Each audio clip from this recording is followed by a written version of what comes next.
గడిచిన పరిణామాలన్నీ మీకు తెలుసు. ఇది మా కుటుంబ సమస్య,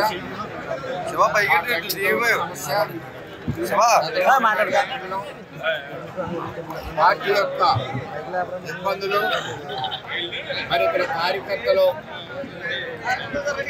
ప్రవర్తించడం వల్ల జరిగే నష్టాలు,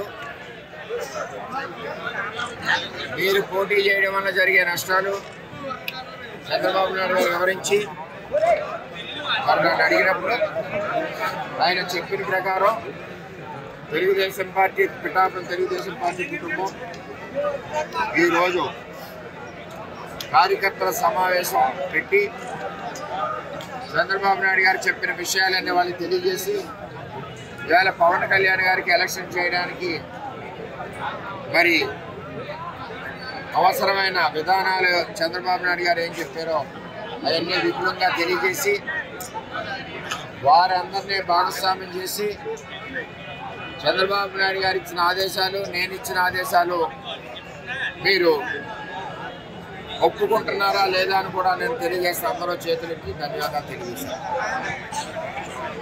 ఇక్కడ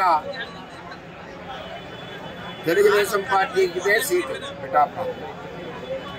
కొన్ని అనివార్య కారణాల వలన పవన్ కళ్యాణ్ గారు పిఠాపురం పోటీ చేస్తారంటే ఒక రాష్ట్ర అధ్యక్షుడు అయినప్పుడు చంద్రబాబు నాయుడు గారు కుప్పం వదిలి పిఠాపురం పోటీ చేస్తారంటే నేను సంతోషంగా ఖాళీ చేస్తాను. మనతో పొత్తులో ఉన్న రాష్ట్ర అధ్యక్షుడు పవన్ కళ్యాణ్ గారు అడిగారు కాబట్టి దానికి నేను ఇవ్వడం జరిగింది. మీరు నాకు తెలియజేయలేదని నాకు మనసు బాధపడింది. అయితే ఆయన కూడా నువ్వు 20 సంవత్సరాలు నువ్వు పునాదులు నిర్మించిన పిఠాపురం నియోజకవర్గాన్ని ఈవేళ త్యాగం చేసినందుకు నీకు కూడా నేను ధన్యవాదాలు తెలియజేస్తున్నాను. పిఠాపురం కుటుంబానికి కూడా మనం తెలియజేయగలిగింది. ఏది ఏమైనా ఈ రాక్షస పాలని భారత రోళాలను ఒక నినాదంతో పవన్ కళ్యాణ్ గారు ఓటు చీలకుండా ఉండాలని ఒక నినాదంతో మరి ఈవేళ రాష్ట్రంలో కూడా ఆయన కూడా తగ్గి అందరూ భూమి మీద నడుతున్నాం, ఇంకా కిందకి దిగి నడిచారు. ఎక్కడ పొత్తులు ఇబ్బంది లేకుండా చేశారు. మరి ఆయన అడిగినందుకు మనకు మనసులో బాధ ఉంటుంది. మనకు పనిచేసాం కాబట్టి సరే అవన్నీ కూడా మా తండ్రి చంద్రబాబు నాయుడు గారి దగ్గర మాట్లాడుతూ ఆయన మాకు చెప్పిన తర్వాత మాకు రిలాక్స్ కూడా అయింది. మేము ఏ పదవులు ఆశించలేదు. నేను అడిగిన పురుషోత్పట్నం, ఏదే రాజులు జియోట్యూబ్ ఉప్పాడు మత్స్యకారుది 3 TMC నీరు ఏదైతే ఈ ఎమ్మెల్యే ఎంపీ అమ్మేసారో వాటి మీద వారు నన్ను కూడా కార్యకర్తల కోసం, రేపు కార్యకర్తల భవిష్యత్తు కోసం నన్ను కూడా ఒక లొకేషన్ ఆల్రెడీ చెప్పారు. మీరు అందరూ ప్రెస్ వారు చూశారు. అలాగే ప్రమోషన్ ఇస్తా అన్నారు. అధికారాన్ని చేతిలో ఉండే విధంగా తెలుగుదేశం పార్టీ కార్యకర్తలను కాపాడుకునే విధంగా నేను చూసుకుంటాను. నేను ఇక్కడ ముఖ్యమంత్రి చూసుకుంటాను. ఏది ఏమైనా పవన్ కళ్యాణ్ ఆల్రెడీ ఈ రోజు ఉదయం నుంచే స్టార్ట్ చేశాం. కొన్ని గ్రామాల్లో కొన్ని ఇబ్బందికర పరిస్థితులు అర్థంగా ఉన్నాయి. గ్రామాల వారికి వేరే 6-7 గ్రామాలు పూర్తి చేసాం. రాత్రి కూడా 2-3 గ్రామాలు పూర్తి చేస్తున్నాం. నేను నా ఎలక్షన్ రోజుకి 10 గంటలు చేసుకుంటాను. మా కార్యకర్తలు ఈరోజు పవన్ గారి ఎలక్షన్, కళ్యాణ్ గారి ఎలక్షన్ నేను రోజుకి 17-18 గంటలు కష్టపడుతున్నాను. ఈ ఎలక్షన్లో కూడా నేను చంద్రబాబు నాయుడు గారు చెప్పడం జరిగింది.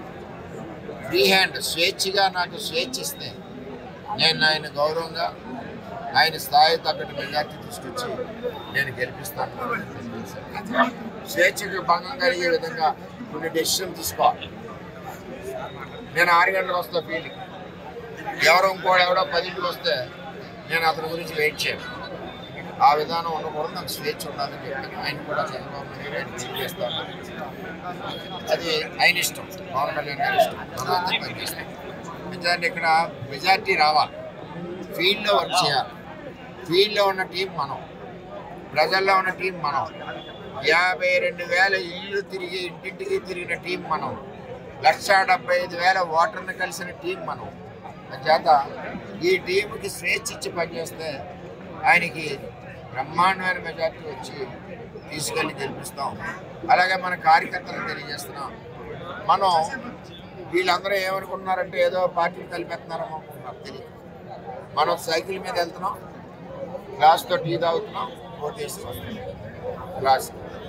మళ్ళీ మన సైకిల్ మీద మన పార్టీ ఆఫీస్లో ఉంటాం, మన సైకిల్ మీద మన పార్టీ కలాపాలు మనకు ఉంటాయి, వాళ్ళ పార్టీ కలాపాలు. ఏదైనా శత్రువు వచ్చినప్పుడు ఇద్దరు కలిసి ఫైట్ చేస్తారు. ఎలక్షన్ వచ్చింది కాబట్టి వాళ్ళు కూడా మనతో పాటు వస్తారు, మనం భారీ మెజార్టీగా గెలిపిస్తాం. ఇది ఫార్ములా. ఈ రోజు ఉదయం 6 గంటల నుంచి మేము అందరం కూడా పనిచేస్తాం. రేపు ఎల్లుండిలో మేము ఒక ఎలక్షన్ ప్రణాళిక చేసుకుని మేము కార్యక్రమం ఆల్రెడీ మేము పవన్ కళ్యాణ్ గారు ఎలక్షన్ స్టార్ట్ చేసాం. ఇందులో ఎవరు సలహా సంప్రదించాం, ఎవరి డైరెక్షన్ మాకు అవసరం లేదు. మాకు ఎలక్షన్ చేస్తాం, నాకు అనుభవం ఉంది, మా కార్యకర్తలు చేసుకుంటే మంచి నిర్ణయాలు మాకంటే బెటర్ ఆప్షన్స్ ఏదైనా చెప్పగలుగుతుంటే ఎవరైనా పెద్దలు వచ్చి చెప్తే వారు మాట్లాడుకుంటే మేము గౌరవించాలి. ఆస్కారం ఏదేమైనా పవన్ కళ్యాణ్ గారు ప్రశాంతంగా ఏదో 1-2 సార్లు వస్తే చాలు. ఇక్కడికి 3 మండలాల ఏరియాలో 2 మీటింగ్లు పెట్టుకుంటాం. ఆయన రాష్ట్రం అంతా తిరిగి స్వేచ్ఛ చేస్తాం అంటే ఆయనకి టెన్షన్ లేకుండా ఆ విధంగా ప్రణాళిక సిద్ధం చేస్తాం. ఓ రోజులో మేము ప్రణాళిక సిద్ధం చేస్తాం. కార్యక్రమం